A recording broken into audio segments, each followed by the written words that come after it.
With the Met's current reputation, I found it unbelievable that the Commissioner of the Metropolitan Police has not stood down. She seems to sideswipe, she just seems to body swerve away from everything that happens and all, any complaint about the Met, and what do we hear? Priti Patel, the Home Secretary, says, I've got confidence in her. Boris Johnson says, I've got confidence in her, but have the general public? That is the question they should be asking, because I'm not hearing that. And I think ultimately accountability stops at her door, and she should be taking responsibility for the failings in the Metropolitan Police. If you were Commissioner of the Met, what would you do? If I were, we want a complete revamp as far as I'm concerned. If I was a commissioner and this was happening, I'd resign. So the current commissioner has just resigned, suppose, and I've given you the job. Oh, right. First day in the job, Bob Taylor, Commissioner of the Met. What are you going to do? Right, well, what I'm going to do is we're going to look at, there's a number of issues.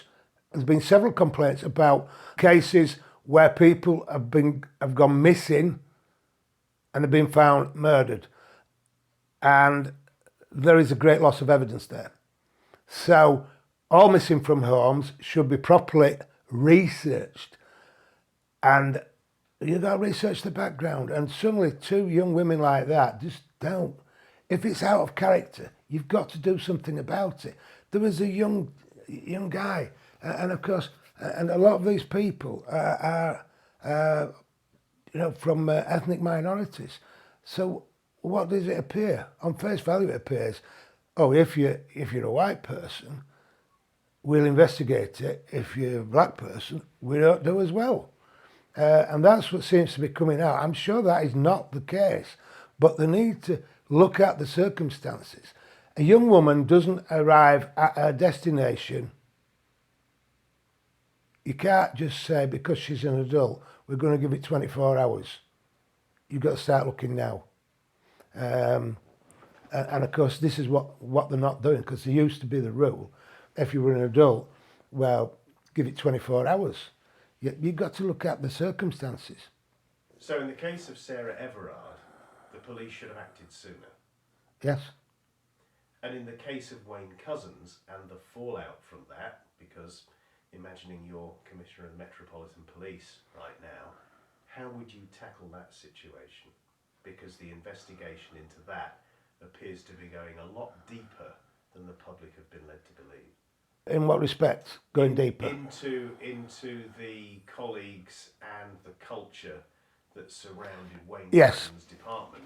Yep. And perhaps other departments as well. Yep. The whole of the Met. Yeah. There's a number of issues there with the taking of photographs, inappropriate photographs at a murder scene, and the alleged information that people had of Wayne-Couzens because they called him the rapist. And I don't know what the conclusions have come to on that, but yes, there is a culture.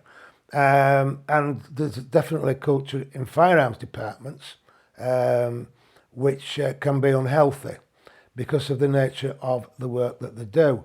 But there should be psychological profiling. It ain't just about shooting at a target. You've got to be of the right mind to decide whether taking a shot is the right thing to do. But yeah, they need to really look at these, and if people have been making inappropriate comments, yeah, they've got to go. They've got to go.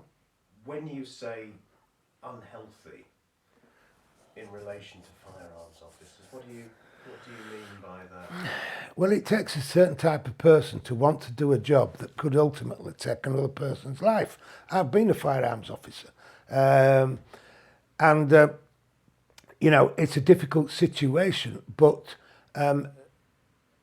some of them maybe not the right people, and maybe the testing regime for whether they are right, and maybe there should be more female firearms officers as well, and maybe some of the female fire officers, because I think I read was it in the Met where certain jobs weren't given to female firearms officers because like the boss didn't think they were suitable.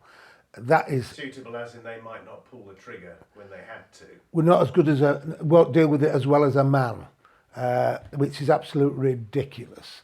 I know female firearms officers, and they were as good as anybody else, and generally, I would certainly trust them and work with them. No problem with that at all. But there is a culture.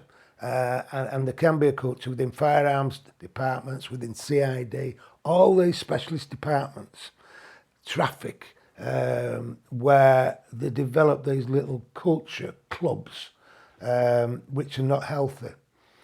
And some of the ways around this is not to we put the guy in charge of the traffic department because he's an ex-traffic officer.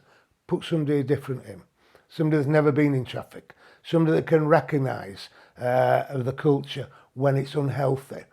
And they've done that in CID. With CID, they've put people in at senior ranks in CID.